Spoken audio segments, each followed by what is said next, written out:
시작하겠습니다. 네, 시작하시죠. 지금부터 더불어민주당 민생경제위기 대책위원회 민생 4대 폭탄 대응단 출범 회의를 시작하겠습니다. 오늘 사회를 맡은 간사 홍성국 의원입니다. 좋게 빠르게 가. 윤석열 대통령이 지난 대선 때 공약을 발표하면서 유행시켰던 말입니다. 그런데 잘 맞아서 진짜로 우리의 민생과 경제가 빠르게 가고 있습니다. 내수 침체, 수출 부진, 고용 한파, 부동산 가격 및 깡통 전세 문제 등 지난 1년간 윤석열 정부의 경제 지표는 거의 참사 수준입니다. 우리 더불어민주당은 이러한 경제 위기에 선제적으로 대응하기 위해 작년 6월 경제위기 대응 특별위원회 활동을 시작으로 지금까지 총 27번의 토론회와 세미나, 11번의 현장 방문 간담회를 개최했습니다. 민생경제위기 대책위원회는 물가, 금리, 부동산, 고용 등 민생 4대 폭탄에 대응하기 위해 분과를 구성했습니다. 오늘 민생 4대 폭탄 대응단을 출범하고 서민과 중산층을 위한 민생정당으로서의 책임을 더 강화하고자 합니다. 먼저 오늘 출범회의에 참석해 주신 분들을 소개하겠습니다. 이재명 더불어민주당 대표님 오셨습니다. 네, 반갑습니다. 김태년 민생경제위기 대책위원회 위원장님 오셨습니다. 김성환 정책위원회 의장님 오셨습니다. 각 분과 대응단장님을 소개해드리겠습니다. 물가분과 대응단장을 맡아주신 고용진 의원님 오셨습니다. 금리분과 대응단장을 맡아주신 유동수 의원님 오셨습니다. 부동산분과 대응단장을 맡아주신 맹성규 의원님 오셨습니다. 고용분과 대응단장을 맡아주신 김영진 의원님 오셨습니다. 그러면 이재명 대표님의 인사 말씀을 듣도록 하겠습니다. 네, 오늘은 매우 여러 차례 여러분들께 말씀을 드리게 됐습니다. 민생 경제를 둘러싼 위기가 어느 때보다 커지고 있습니다. 올해 무역 적자가 벌써 240억 불을 넘어섰습니다. 3월이 아직 지나지도 않았는데 작년 적자의 절반을 돌파한 것입니다. 청년 실업 역시 심각합니다. 지난달 아예 구직을 포기하고 쉬었다라는 청년들이 50만 명에 육박했습니다. 역대 최악 수준입니다. 한국 경제의 가파른 추락을 지적하는 해외 기관들의 경고도 줄을 잇고 있습니다. IMF에 이어서 OECD도 세계 경제 전망은 상향 조정하면서도 유독 대한민국 경제의 성장률 전망은 하향 조정했습니다. 경제 전반에 걸쳐서 위기가 아닌 곳을 찾기가 어렵습니다. 그런데도 정부는 그저 시간이 지나면 좋아질 것이다 라면서 위기 대응에 사실상 손을 놓고 있습니다. 윤 정권의 이런 무책임한 모습이 더 큰 위협입니다. 제2의 IMF 사태가 공공연히 거론되기도 합니다. 이런 시기일수록 국회 다수당인 우리 민주당이 민생 해결에 앞장서야 할 것입니다. 특히 민생 고통의 4대 근원인 고물가, 고금리, 전월세 불안정, 고용 위기에 대해서 과감하고 선제적인 대응이 필요합니다. 오늘 민주당이 윤석열 정권이 이야기한 민생 4대 폭탄에 대한 대응단을 출범합니다. 해당 분야에서 최고의 전문성을 가지고 계신 의원님들을 모셨는데 당 대표로서 매우 기대가 큽니다. 민생 문제 해결에 무능한 정치는 존재할 이유가 없습니다. 민생 고통을 방치하는 정치는 국민의 심판 대상입니다. 정권의 무능을 바로잡고 국민의 고통을 경감하는데 의원님들의 많은 역할을 기대합니다. 감사합니다. 네, 다음으로 민생경제위기 대책위원회 김태년 위원장님의 말씀을 듣도록 하겠습니다. 당의 민생경제위기 대책위원회 위원장 김태년입니다. 저희 민생경제위기 대책위는 작년 6월부터 활동을 해왔는데요. 아까 홍성국 간사님께서 말씀하셨던 것처럼 당면한 민생 현안부터 또 우리 경제의 성장 동력, 또 혁신경제, 전략산업을 비롯해서 우리 경제 전 분야를 다루면서 정책 대안을 제시해 왔습니다. 오늘 민생 4대 폭탄 대응단은 저희 특위 산하에 설치를 하게 되는데 발등에 떨어진 불이 된 금리와 고용 문제, 그리고 물가, 그리고 전세 사기를 포함한 부동산 문제에 있어서 좀 더 면밀하게 점검하고 또 기민하고 또 유능하게 대응하기 위해서 출범을 하게 되었습니다. 많은 국민들께서 걱정을 하고 계십니다. 우리 경제가 아주 위기에 빠져 있습니다. 문제는 윤석열 정부가 이 위기를 극복해낼 방법을 찾지 못하고 있다는 겁니다. 현재도 어렵지만 윤석열 정부의 실력이나 태도로 봤을 때 앞으로 더 어려워질 수도 있겠다고 하는 염려가 아주 큽니다. 무역 수지는 악화 일로를 걷고 있고 하다못해 중국과의 무역 수지도 더 나빠지고 있습니다. 이 실리콘밸리 은행이 파산하고 크레딧 스위스와 같은 세계 유수 은행이 위기를 맞으면서 세계 금융시장도 불확실해져 가고 있습니다. 윤석열 정부가 정말 경제만큼은 전략적이고 체계적으로 해주기를 바라고 있는데 지금 하고 있는 것으로 봐서는 기대하기가 힘들 것 같습니다. 이미 다 만들어져 있는 반도체 300조 투자 계획을 대통령이 발표하면서 마치 새로 만든 것처럼 그렇게 쇼나하고 있습니다. 이런 식으로 해서는 정부의 정책이 국민의 신뢰를 받기가 힘듭니다. 그래서 우리 민주당이 민생 경제에 있어서만큼은 비록 야당이지만 국민의 삶을 책임지는 어떤 책임 있는 그런 공당으로서 정부보다 한 발 더 앞서 점검하고 또 경고할 것은 경고하고 정책 대안을 제시할 것은 또 유능하게 그렇게 제시하는 활동을 하고자 합니다. 앞으로 많은 성원을 부탁드립니다. 감사합니다. 네, 다음으로 김성환 정책위 의장님의 말씀을 듣도록 하겠습니다. 네, 우리 이재명 당대표께서 늘 강조합니다만 정치의 본령은 민생과 경제를 살리는 일이고 국민의 행복을 높이는 일입니다. 그런데 물가, 금리, 부동산, 고용 이 4개 분야의 폭탄이 째깍째깍 소리를 내고 있어서 큰 걱정입니다.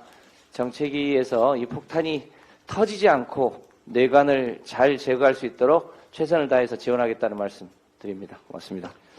네, 감사합니다. 다음으로 민생 4대 폭탄 대응단장을 맡아주신 의원님들의 인사 말씀과 각 분과별 향후 활동 방향에 대한 설명을 듣도록 하겠습니다. 먼저 물가분과의 고용진 단장님 말씀 있겠습니다. 네, 안녕하십니까. 민생경제위기대책위원회 물가폭탄 대응단 단장을 맡게 된 잠시만요. 앞에 보고 하겠습니다. 옆에서 들어주실래요?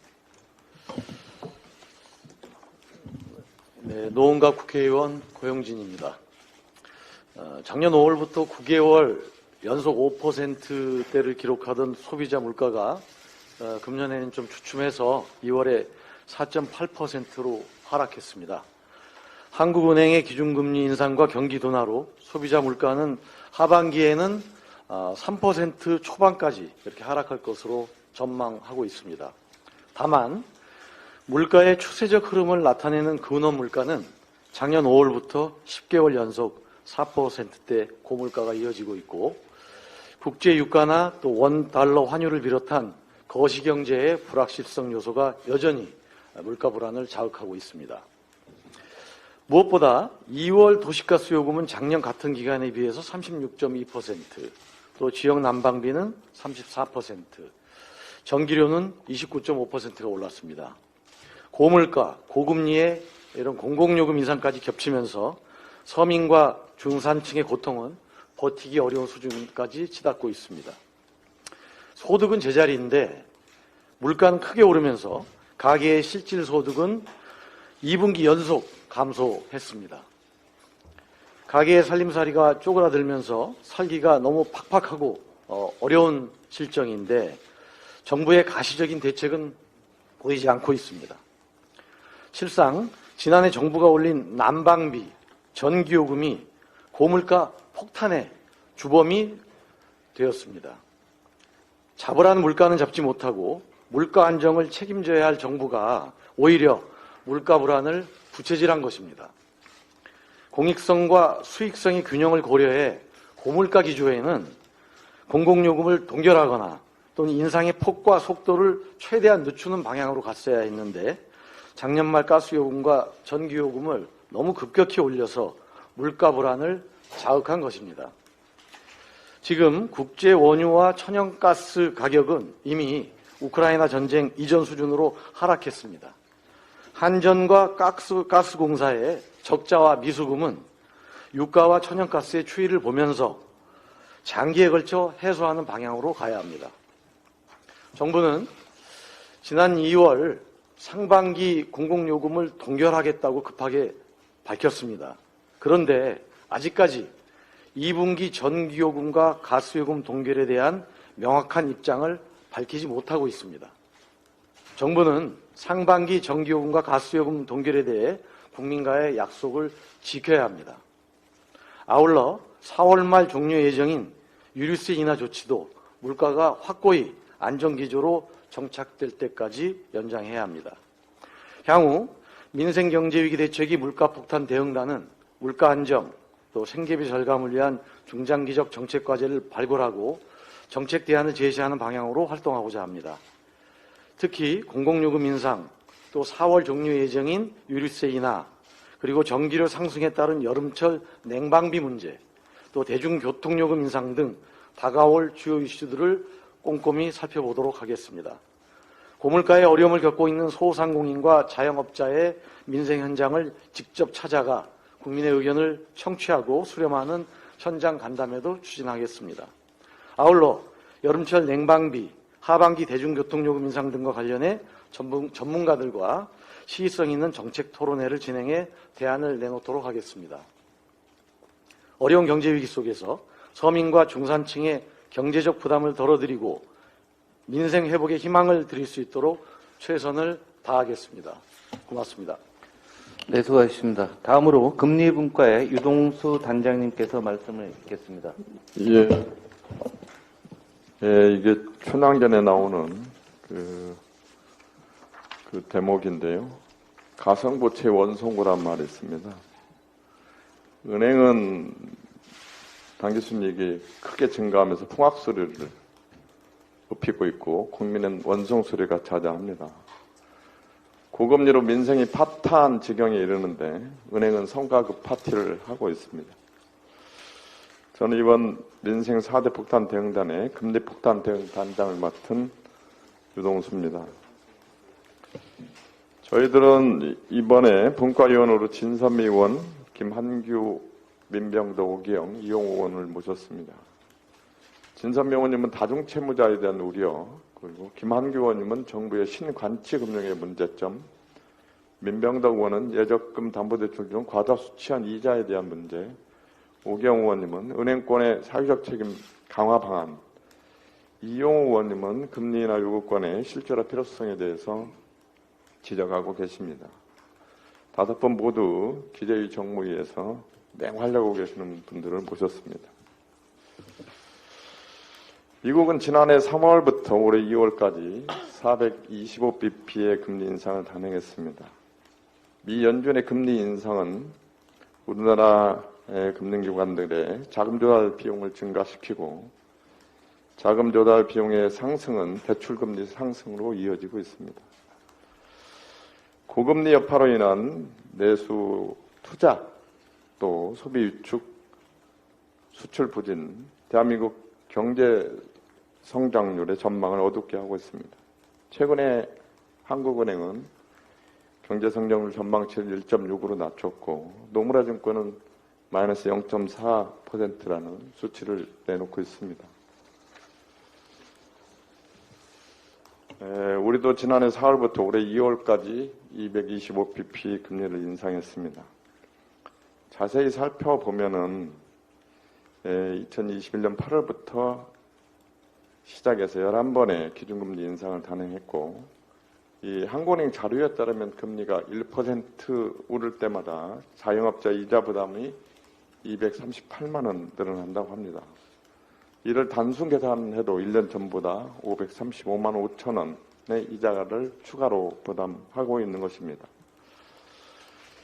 이 한국경제연구소 자료에 따르면 우리나라 전세 보증금을 뺀 가계부채의 GDP의 105.8%에 달하고 전세 보증금을 포함하면 GDP의 156.8%로 OECD 국가의 가장 높은 수준입니다. 우리 금융에서 금리 인상을 보면 미국과 비교하면 훨씬 더 취약한 구조를 가지고 있습니다. 우리는 가계대출의 77%가 변동금리고, 이를 보면은 미국은 한 2%, 영국은 8%, 독일은 11%에 불과합니다. 이런 구조는 가계대출 대부분이 고정금리로 되어 있어서 선진국보다 우리가 받는 충격이 훨씬 크다는 걸 알 수 있고, 또 우리 가계부채의 대부분은 부동산 편중되어 있어서 금리 인상으로 인한 신용불량자 양상과 부동산 경기 침체는 우리 경제의 붕괴의 뇌관으로 작용할 수 있는 것입니다. 반면에 최근에 은행들은 금융감독원이 3월에 발표한 2022년도 국내 은행의 영업실적을 보면은 55.9조 원의 이자 이익을 냈습니다. 이게 20년에는 41.2조, 21년에는 46조에 비해서 훨씬 늘어난 수치입니다. 당기순이익도 20년에 12.1조, 21년에 16.9조, 22년에 18.5조로 매년 이렇게 증가하고 있습니다. 국민들은 정말 원성 소리가 높은데 은행들은 풍악 소리가 높고 성과급 잔치를 하고 있는 것입니다. 상황이 이렇게 심각한데도 우리 윤석열 정부의 정책은 탁상 행정, 선언적 문구에 머물고 있습니다. 안심전환 대출은 우리 문재인 정부의 성공한 정책이었는데, 이걸 달라진 상황을 고려하지 못하고 정책을 설계하는 바람에 최초 모집 25조 원의 37%에 불과한 9.5조 원에 그치는 초라한 실적을 기록했습니다. 최초 설계보다 1조 원을 확대한 9.5조 규모의 소상공인 저금리 대환 위탁 보증도 5,800억 원밖에 신청을 안 했습니다. 새출발기금 역시 30조 원 중에서 1.7조라는 흥행 참패를 기록하고 있는 것입니다. 또한 금리 정책에서도 엇박자를 내고 있습니다. 한국은행과 금융당국은 서로 다른 얘기를 하고 있는 것입니다. 한국은행은 고물가에 대응하기 위해서 금리를 올리고 있는데, 금융당국은 금리 압박을, 인하 압박을 하면서 국민의 혼란을 야기하고 있는 것입니다. 우리 더불어민주당의 금리 폭탄 대응반은 윤석열 정부가 외면한 국민과 함께 하겠습니다. 우리 민주당은 답을 얻기 위해서 현장으로 가겠습니다. 소상공인 장애업자 등 국민의 의견을 청취하고 전문가와 간담회를 진행하겠습니다. 또 국민의 눈높이에서 합리적인 중금리 대환대출 방안 마련하고 취약 차주 금리 인하 방안을 강구해 나가겠습니다. 중도 상환 수수료 폐지와 같은 정책도 강력하게 펼쳐나가겠습니다. 국민의 부담을 덜어줄 수 있는 대환대출 금리 인하 요구권 수용률 등의 공개를 은행권에 요구하고 국민과의 상생협력을 촉구하겠습니다. 더불어민주당은 국민과 함께 가겠습니다. 이상입니다. 네, 수고하셨습니다. 다음으로 부동산 대책단 맹성규 대책단장님의 말씀이 있겠습니다. 예, 인천 소래포구를 지역구로 두고 있는 부동산 전월세 폭탄 대응단 단장 맹성규입니다. 지금 우리 국민들의 삶은 복합적인 위기에 직면해 있습니다. 고물가, 고금리, 청년 실업 등 다양한 어려움이 있지만 특히 청년층에게 가장 큰 위기로 다가오는 것은 바로 최근에 급증하고 있는 전세 사기 문제입니다. 3월 초 인천에서 한 청년이 7천만 원의 전세 보증금을 돌려받지 못해 생을 포기한 안타까운 일이 있었습니다. 이 청년이 생을 포기한 이유는 그동안 힘들게 모은 전 재산을 잃고 대출 상환 압박을 받아 길거리로 내몰렸기 때문입니다. 더 큰 문제는 이러한 안타까운 사연이 이 청년 한 명의 문제가 아니라는 것입니다. 전세 사기가 사회적 문제가 된 이후 주택도시보증공사 전세지원 피해지원센터에 도움을 요청한 1,526명 중에 30대 이하의 비중은 72.4%에 달합니다. 이뿐만이 아닙니다. 한 언론에서 건축왕, 빌라왕이라 불리우는 악성 임대인들을 추적한 결과 금년 한 해만 전세 사기 피해 추정액이 1조 8,500억에 달할 것이라는 분석을 내놓은 바 있습니다. 전세 사기 문제가 이 정도 규모로 발생한다면 더 이상 개개인의 문제가 아니고 국회와 정부가 함께 움직여야 할 사회적 재난입니다. 물론 윤석열 정부 역시 작년 9월을 시작으로 총 4차례에 걸친 대책을 발표한 바 있습니다. 그러나 해당 대책에 대해 피해자들은 재발 방지 중심의 대책이고 정작 피해자들이 원하는 피해 구제 방안은 빠져 있다고 지적하고 있습니다. 피해자들이 진정으로 원하는 것은 보증금만이라도 온전히 돌려받는 것입니다. 이제 국회와 정부는 피해자들이 원하는 목소리에도 귀를 기울여야 합니다. 대책단에서는 피해자들이 가장 바라는 것이 무엇인지, 현재 정부 대책이 미진한 점이 무엇인지를 파악하고 입법 및 정책에 대한 추가 과제 발굴을 하면서 전세 사기 피해자 구제 대책을 마련할 예정입니다. 부동산과 관련해 민생 문제가 발생할 경우 당 정책위와 함께 국민에게 힘이 되는 정책 및 대안 마련을 위해 지속적으로 노력하겠습니다. 네, 수고하셨습니다. 마지막으로 고용대책단 김영진 단장님의 말씀이 있겠습니다. 네, 안녕하십니까. 더불어민주당 민생경제대책위원회 반노동폭탄 대응단 단장을 맡게 된 김영진 의원입니다.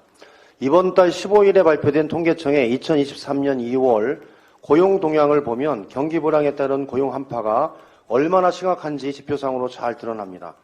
취업자 수 증가폭이 2021년 2월 이후에 2년 만에 최저였으며 작년 6월부터 9개월 연속으로 증가폭이 둔화된 것입니다. 가장 심각한 문제는 대한민국의 미래를 책임질 15세에서 29세 사이의 청년층 취업자 감소폭이 2년 만에 최대라는 것입니다. 청년층 취업자 수는 작년 10월부터 감소로 전환한 뒤 계속 감소세를 기록해왔고 취업자 수가 늘어도 청년층 취업자 수는 오히려 갈수록 줄어들고 있습니다. 작년 1월부터 10월까지는 청년층 인구 감소에도 불구하고 매달 청년층 취업자 수는 오히려 증가했다는 지표를 볼 때 단순히 인구 감소 때문에 청년층 취업자 수가 감소했다고 보기도 어렵습니다. 이런 작금의 고용위기 상황에서 윤석열 정부의 노동정책은 개탄을 금치 않을 수가 없습니다. 이번 달 6일 고용노동부는 근로시간제도 개편 방안을 발표했습니다. 현행 주 단위의 연장근로 관리 단위가 글로벌 스탠다드에 맞지 않는다는 이유로 월, 분기, 반기, 연 단위로 연장근로 관리 단위를 확대하겠다는 것이 주요 골자입니다. 이러한 고용노동부의 노동계약 추진에 가장 경악한 것은 바로 2030 청년 세대들입니다. 2021년 기준으로 우리나라는 연간 1928시간을 일하고 있으며 이는 OECD 평균 1617시간보다 300시간 넘게 일하는 것으로 이를 일수로 환산하면 약 39일을 더 일하는 셈입니다. 유럽 선진국인 독일의 경우 연간 1306시간, 프랑스는 1405시간, 심지어 같은 아시아권인 일본도 1633시간의 근로시간을 보이고 있으나 우리나라는 아직도 5년째 1900시간대에 머무르고 있습니다. 이렇게 초장시간 근로가 일상화된 우리나라에서 윤석열 정부는 실근로시간 축소라는 글로벌 스탠다드를 맞출 생각을 하지 않고 어떻게 하면 연장근로를 더 늘려 살인적 노동을 시킬 것인가만 고민하는 것에 우리 청년 세대들은 등을 돌리고 있는 것입니다. 한국보건사회연구소가 발행한 2022년 전국 일생활 균형 실태 조사에 따르면 생활비를 벌어야 한다는 전제에서 일하는 시간을 자유롭게 선택할 수 있다면 일주일에 평균 36.7시간을 일하고 싶어하며 20대는 34.97시간, 30대는 36.32시간으로 주 40시간이 되지 않고 있습니다. 2018년 공공기관과 종업원 300인 이상의 기업을 대상으로 처음 시작된 주 52시간 근로시간제는 이제 우리나라에서 그 뿌리를 내리고 있습니다. 하지만 윤석열 정부의 이번 근로시간 개편안은 정착되어 가고 있는 주 52시간을 무력화시키고 주 69시간 일하는 과로사 사회를 가기 위한 신호탄이 되었습니다. 더불어민주당은 윤석열 정부의 반노동 정책에 결연히 맞서겠습니다. 반노동 폭탄 대응단을 중심으로 윤석열 정부의 장시간 노동 정책 추진을 저지하고 OECD 평균 수준에 도달할 때까지 근로시간을 지속적으로 단축하는 입법과 정책 수립에 만전을 다하겠습니다. 또한 2030 청년들이 양질의 일자리에 취업하고 그 직장에서 저녁 있는 삶을 살아가는 일과 삶의 균형을 지킬 수 있도록 청년 고용 대책 및 고용 안전망 구축에 최선을 다하겠습니다. 감사합니다. 네, 수고하셨습니다. 다음은 이 자리에 와주신 기자분들과 질의응답 시간을 갖겠습니다. 질의는 오늘 출범 회의와 관련된 주제로만 진행해 주셨으면 감사하겠습니다. 혹시 질의가 있으신 분 계신가요? 네, 출범식이니까 뭐 하겠습니다. 저희 더불어민주당이 보는 거는 물가가 오르고 금리가 오르고 부동산이 올랐다 떨어져서 안정이 되는 게 아니라 이 누적된 지연 효과에 주목하고 있습니다. 이때부터는 국민 전체가 아니라 취약한 분들 한 분 한 분의 아픔이 더 커질 수 있기 때문에 지금부터는 겉으로는 잘 드러나지 않지만 실제적인 어려움이 더 클 거로 보고 4개의 폭탄이 떨어지는데 더불어민주당이 훌륭한 방어막을 만들어서 우리 서민들을 보호하도록 하겠습니다. 이상으로 더불어민주당 예. 네. 네, 사진 찍고 하겠습니다. 가운데로 드리고요. 폭탄 투하. 폭탄 투하. 폭탄 투하.